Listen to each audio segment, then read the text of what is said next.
రేవంత్ ప్రభుత్వం 2.5 కోట్ల బీసీలను అవమానించేలా వ్యవహరిస్తోందని బీసీ సంక్షేమ సంఘం జాతీయ అధ్యక్షుడు జాజుల శ్రీనివాస్ గౌడ్ మండిపడ్డారు. రాష్ట్రంలో నిర్వహించిన కులగణన తప్పుల తడక అని విరుచుకుపడ్డారు. కులగణన రోల్ మోడల్ కానే కాదన్నారు. ఇదే విషయం బస్ యాత్ర చేపట్టి 29 రాష్ట్రాల్లో ప్రచారం చేస్తారని జాజుల శ్రీనివాస్ గౌడ్ స్పష్టం చేశారు.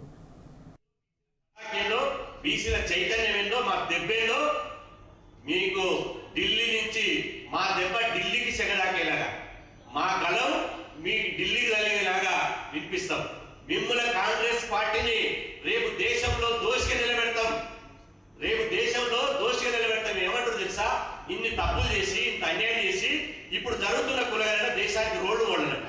నీ పొందమోడలు నువ్వు ఎన్ని తప్పులు చేసావు, అన్యాయం చేసావని చెప్పి 29 రాష్ట్రాలకు బస్ చేసుకుని తిరుగుతాం.